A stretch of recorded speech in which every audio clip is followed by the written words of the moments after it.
Ladies and gentlemen, I am pleased to announce that, unlike the other three main characters in Netflix's Avatar, live-action Zuko is not a lackluster, bland failure of a character. Oh, he's hardly perfectly written, and he suffers from some of the same flaws, or rather lack of flaws, as those other characters, but we'll get to all that in a bit. First, it's worth noting that Dallas Liu did an excellent job in this role. The only criticism you could possibly levy against him is that he sometimes overacts, but he's playing Zuko. Being a tad too dramatic and overly passionate is kind of Zuko's thing. And Liu captures that passion excellently. His performance, along with his character actually having somewhat consistently passably good lines, makes us believe that Zuko really does care about his quest to capture the Avatar and return home. He is held back a bit by one critical character choice the showrunners made, but again, we'll get to that later. For now, I want to focus on the good, and in this case, that actually includes a couple of additions they made to Zuko's character, something the writing team failed to do for Aang, Katara, or Sokka. Zuko's notebook is one such notable addition. Seeing his collection of Avatar figures, his sketches, and of course the aforementioned notebook on the former Avatars is a great way for the audience to understand that Zuko's quest means a lot to him. But it's almost worse now that I know he's close, because now the chance to go home is real. That he's incredibly dedicated to completing it. Then this is far better storytelling than, I like to play airball and eat banana cakes and goof off with my friends. having Aang's theft of the notebook, the representation of all of Zuko's hard work over the past 3 years, be the thing that makes him lose control in Omashu furthers this character point. And again, it shows us rather than shoving it into our ear holes. This same quality of character building is present when the show depicts Zuko's strict adherence to acting honorably. He rants angrily about Aang's cowardly escape from his ship. He ran! The ultimate warrior! He's a coward! He reprimands Lieutenant Mutton Chops for gossiping about Zhao. 3 times. Did I ask for your opinion? He expresses disgust at the thought of Fire Nation spies bombing Omashu. That's not right. Warriors don't hide their faces in a fight. And of course, he speaks out against the sacrifice of new recruits in order to win a battle. Soldiers are gonna die, and for what? It's unworthy of a Fire Nation officer. This trait of Zuko's works so well because it is his link to his homeland. He acts as he believes a Fire Nation prince should, even in exile. If he were to act otherwise, he would lose that connection to his home that he wants so badly to keep intact. Banished from setting foot in his own country, Zuko clings to whatever reminders and vestiges of the Fire Nation that he can, and demands that his men do so as well. It makes logical sense for and adds depth to his character. His flashback scenes with Iroh also do a suitable job of adding to his character. Lu Ten's funeral scene was genuinely heartfelt, and aside from Mr. and Mrs. Exposition at the beginning, Is it true he abandoned the siege? Yes, after his son was killed. quite well written. Zuko sharing the story of Lu Ten's gift to him, and his returning of said gift to Iroh and then sitting at his uncle's side lends flavor to their relationship, even for longtime viewers of the original show who take said relationship for granted. When Zuko, twice in the same episode, chooses to pursue his captured uncle rather than go after Aang, it shows the audience that there's more to Zuko than his mission. No surprise they kept this bit from the original, we'll talk about that later. So where do the problems come in? I'm going to be honest, if every character in this adaptation had been written as well as Zuko, I might not have made this video. Oh, I would have covered the show, but without the travesties that are Katara and Sokka, not to mention Aang himself, I likely wouldn't have been quite this critical of each character. But, well, those characters are how they are, and they made me take a closer look at the other characters in the show, hence this much more nuanced discussion of how Netflix made Zuko too good.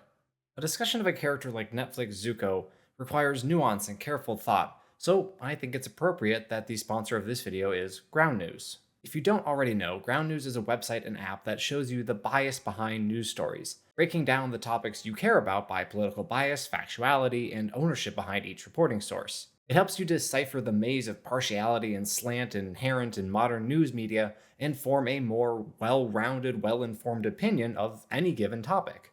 For example, let's take this story on President Biden warning Israel about the Iranian attack. Over 220 sources reported on the story, 39% of those being left-leaning outlet compared to 35% right-leaning and 43% centrist.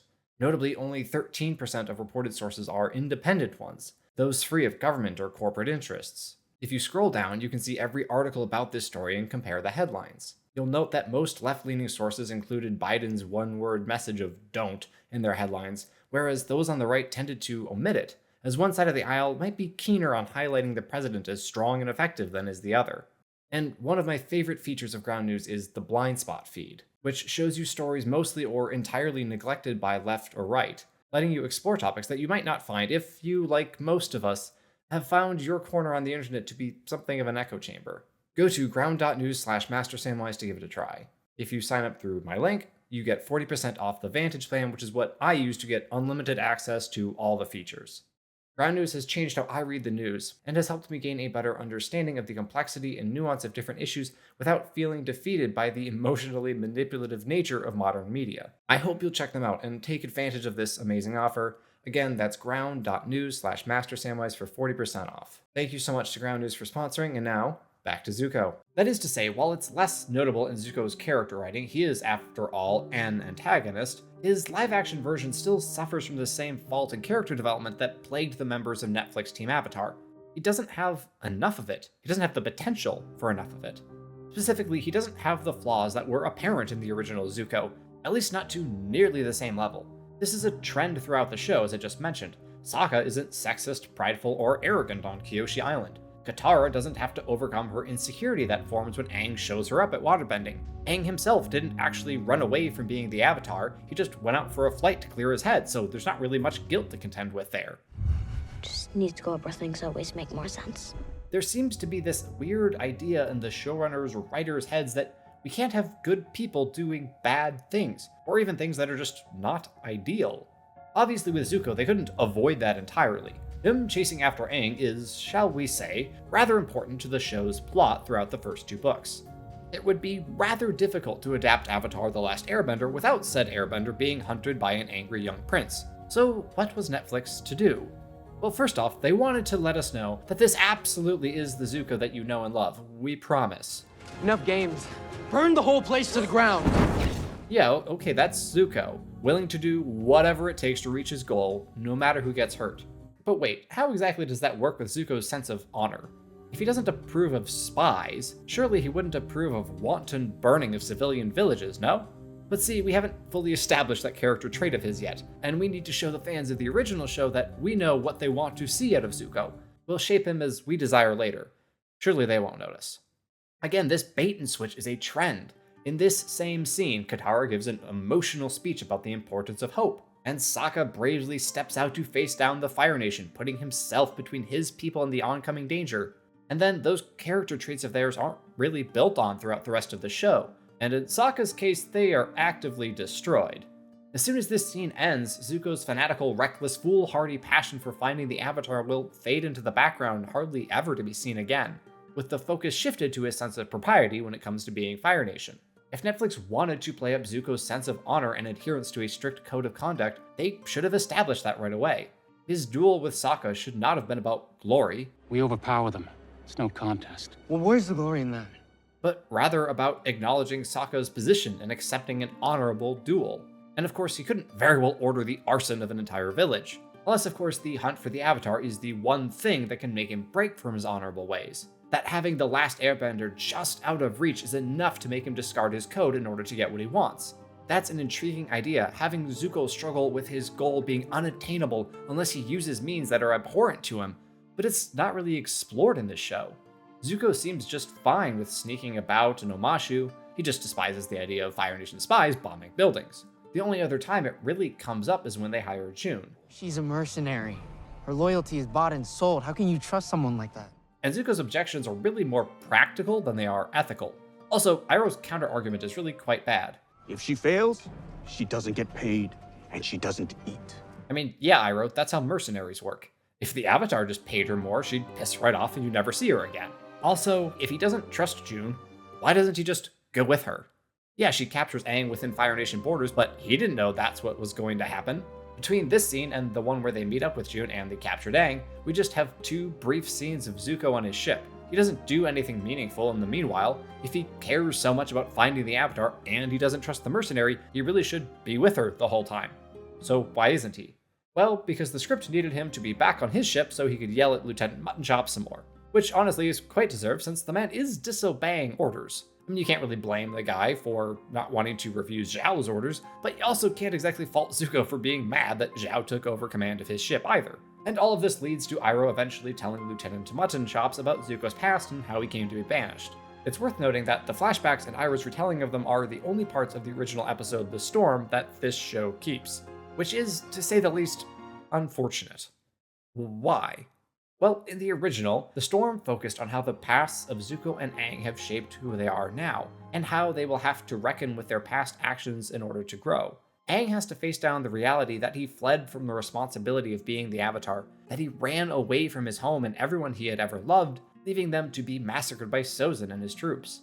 Of course, in the adaptation, they can't do that because Aang didn't really run away from being the Avatar, he just made a little oopsie and took too long of a head-clearing flight and got stuck in a storm.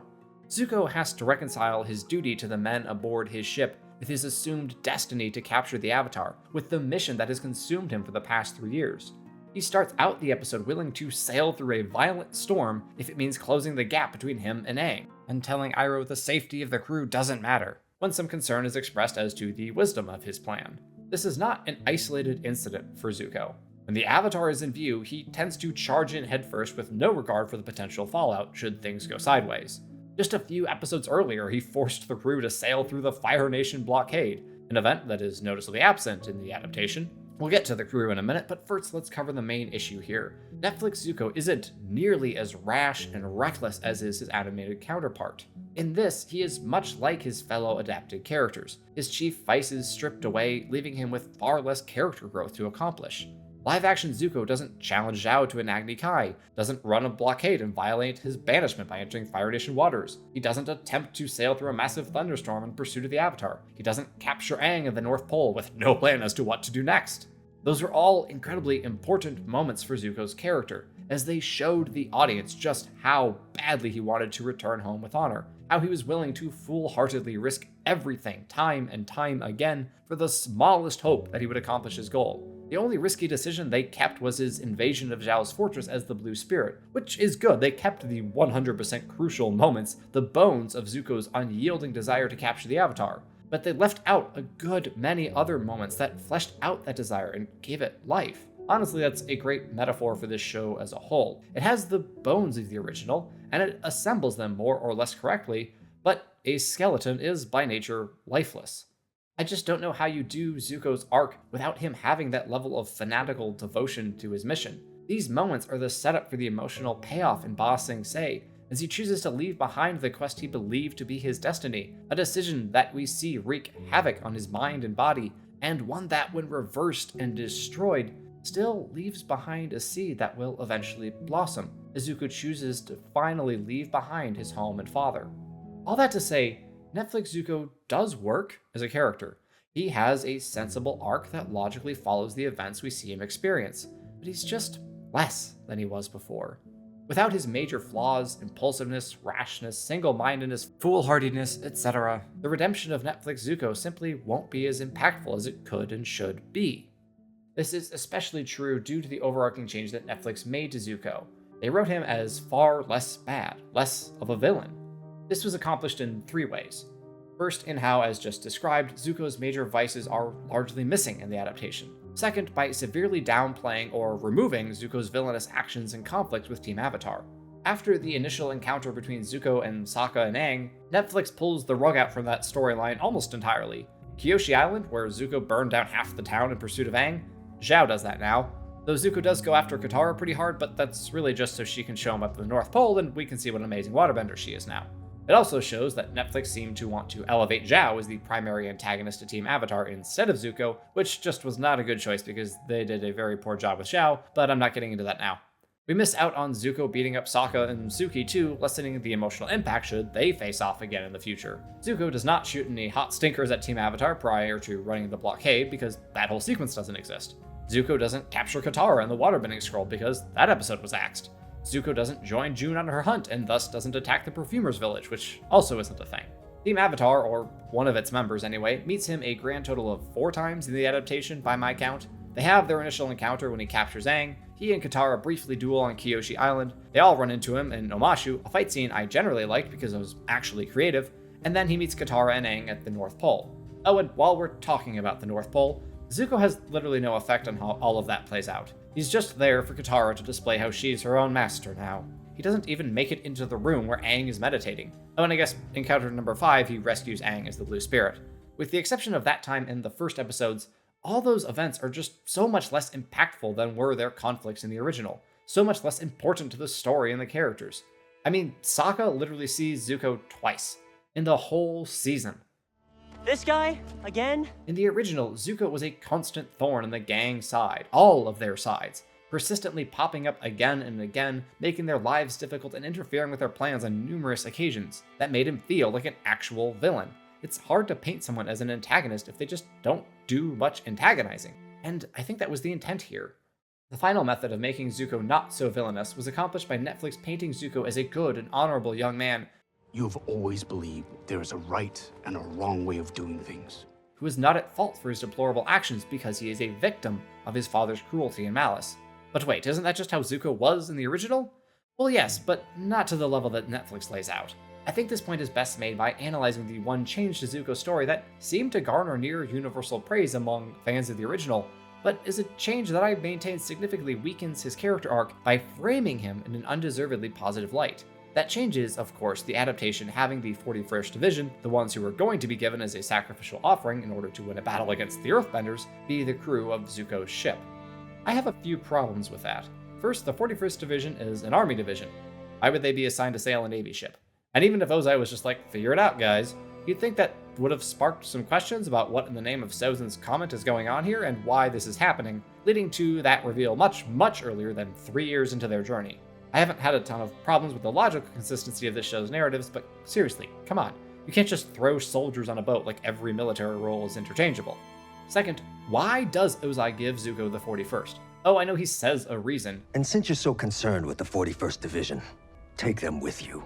But that doesn't make any sense for his character. He's basically rewarding Zuko for his impudence, and he's taking away the cornerstone piece of the very plan against which Zuko protested. That is why we sacrificed the 41st Division. That is what you must do. Why not have Ozai throw in a jab about, you've saved their lives, but I have no shortage of new recruits? He should show Zuko that standing up to the Fire Lord is futile, and that he can't win even when he gets what he wants. And he does get what he wants, for some reason. Third, and this is the crucial point, having Zuko save the lives of every member of his ship's crew removes the nuance from how his character is viewed while adding nothing of substance to it, and cutting out any potential for Zuko's in-episode growth in the process. In the storm, Iroh related the tale of Zuko's banishment to the disgruntled sailors, telling them how Zuko stood up for the loyal Fire Nation soldiers whom he'd never met, and how he refused to fight his father.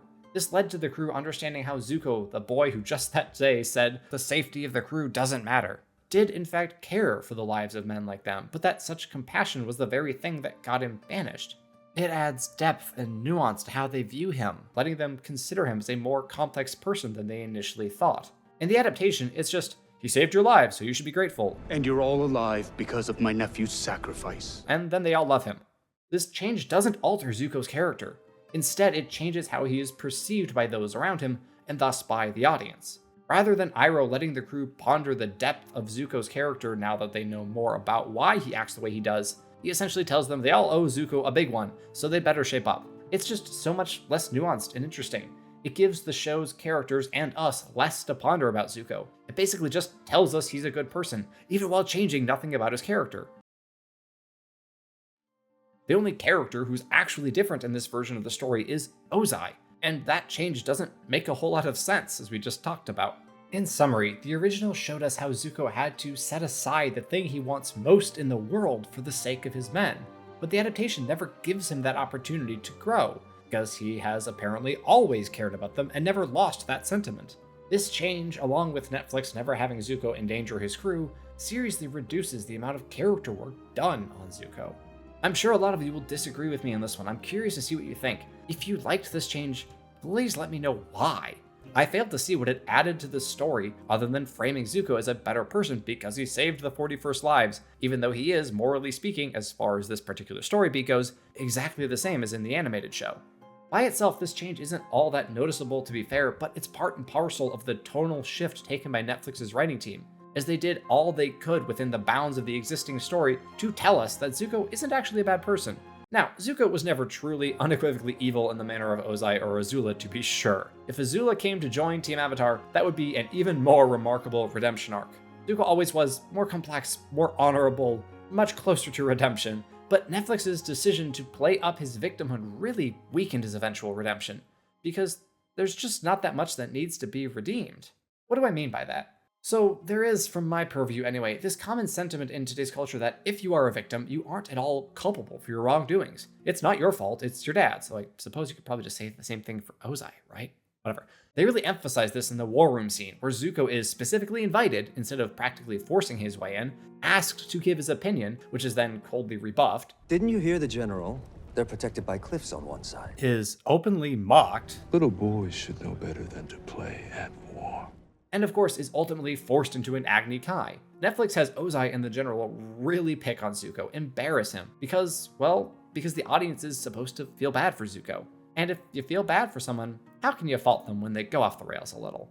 I'm not totally sure why the writing team felt they needed to have the audience view Zuko in this light. And they absolutely do want us to know that the Zuko that chases after Aang isn't really who Zuko is deep down. Iroh's monologue at the end of Masks is pretty clear about that. What's hard is knowing that sometimes the mask is who we really are. Again, this is something I don't think I'd harp on quite so much if it weren't for them doing the same thing to a worse extent with Sokka, Aang, and Katara, stripping them of most, if not all, of their flaws and making them far less interesting characters in the process. It's a testament to the strength of the original story that Zuko, even when weakened by Netflix, is still a solid character. Considering how the rest of the show turned out, and despite the vast majority of this video being criticism rather than praise, Netflix Zuko certainly could have been a lot worse. I'm not sure whether that's to the credit of the Netflix writing team who put more care and attention into his character, or to the credit of the original creators whose story reigned in Netflix, forcing them to stay within an outline, not allowing them to make Zuko a cardboard cutout like they did with the other three main characters.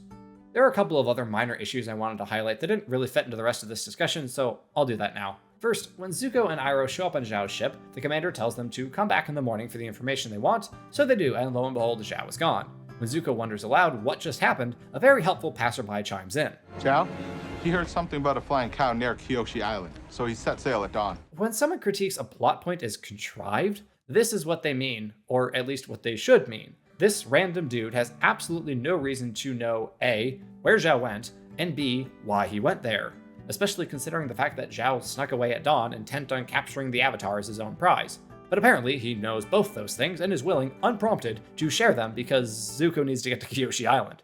There were so many better ways to get Zuko there. He could have not trusted Zhao, as he clearly already doesn't, and simply sent his men to watch and make sure Zhao doesn't pull any funny business, and then follows him when he does.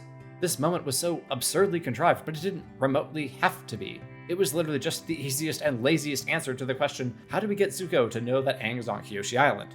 And then in Zhao's final scene, the now Admiral tells Zuko that the prince's quest to capture the Avatar was a sham, that Ozai had simply been using him as motivation for Azula. You were the fire in which her iron was forged. Which is nonsense. Zuko's mission being a wild goose chase makes sense in the original, because Ozai was pretty much done with the kid. Zuko was a total failure in his father's eyes, all but completely beyond redemption, and the only way back for Zuko was for him to accomplish an impossible task. Ozai had nothing to lose and everything to gain from banishing Zuko. In the adaptation, the reason for banishment is far less final. Perhaps the demands of the world outside will prove to be a better teacher. Ozai basically just wants Zuko to beef up his mental fortitude and become less compassionate. That is, in Ozai's mind, weak. Compassion is a sign of weakness. If Ozai's intentions were to strengthen Zuko, since he apparently believes that he's allowed him to become soft in the safety of the palace, why would he go straight to find the Avatar who hasn't been seen in over 100 years, instead of sending his son to lead a division of troops? Or, if we want to be extra dramatic, to succeed where Iroh failed and take Ba Sing Se. Or better yet, send him to oversee the battle whose plan he so fiercely protested. If you want to purge Zuko of his weakness and compassion, toughening him into a hard-hearted leader who will achieve victory at any cost, what better way to do that than to make him give the order to execute the terrible plan? The punishment should fit the crime. Netflix changed the purpose of Ozai's punishment in an attempt to make him a more nuanced villain, but in doing so they made that very punishment far less sensical. Which brings me back to Zhao telling Zuko, "Your mission was a sham." This is either a blatant lie on Zhao's part or a character inconsistency with Ozai. Yes, Ozai is playing Zuko against Azula. It's not a particularly engaging storyline in my opinion, but that is in fact happening. However, two things can be true at once. Just because Ozai is an opportunistic SOB and has now discovered how to motivate Azula, does not mean that Zuko's mission was in fact a sham from the start. It very much seemed not to be. In that conversation with Zuko, Ozai only chooses to banish him after Zuko argues about weakness not inherently being bad. Not to mention, if Zhao, this miniature peon, knows that Zuko is dead to his father, surely the Crown Princess would know that as well and not be bothered by her father playing Zuko against her, because she would know that Zuko isn't a real threat. The only way Ozai's ploy works at all as motivation for Azula is if Zuko's mission is not in fact a facade, and Zuko's return is an actual possibility, so I don't know what Zhao was going on about here. Anyhow, that was all a bit of a tangent not really related to Zuko's character. I don't plan to do an overall review of this show, that's generally not what I do, but those points bugged me, so I wanted to talk about them. Honestly, this might be my last video on this show. If you want to see more, let me know. Like the video, leave a comment, tell me what other characters you think are worth covering. I thought about analyzing Netflix Aang or doing a video on the minor characters, but I don't know, let me know what you want to see. As for Netflix Zuko, well, I can confidently say he could have been worse. He gets an award, the not as much of a cardboard cutout as you could have been award. The character is mostly competently written, is portrayed by an extremely talented young actor, has genuinely heartfelt moments with Uncle Iroh, and was even given a couple of additions to his character that work quite well. It's unfortunate that he suffers from the same value washing as the other main characters, his impulsiveness and foolhardiness stripped away, leaving him with no real faults to overcome other than those passed down to him from Ozai, the poor kid. This leaves us with a mostly solid character who sadly cannot match his animated counterpart in terms of depth and need for growth and redemption. Were it not for my love of the original show, I'm sure I would have noticed, cared, and critiqued far less. Perhaps you think that's unfair, but well, that's how things go when you adapt a beloved story. If you want to count on original fans to return to the universe they love, you can't exactly count on them to be apathetic when you reject parts of what made the original so wonderful. Believe me, I'm more than capable of loving adaptations that completely fumble the original material on occasion. In the case of Zuko, Netflix didn't totally miss the mark, they just didn't quite hit the bullseye. We all can't be master archers, I suppose. Anyway, that was an unnecessary metaphor. I don't have any more to say on the subject.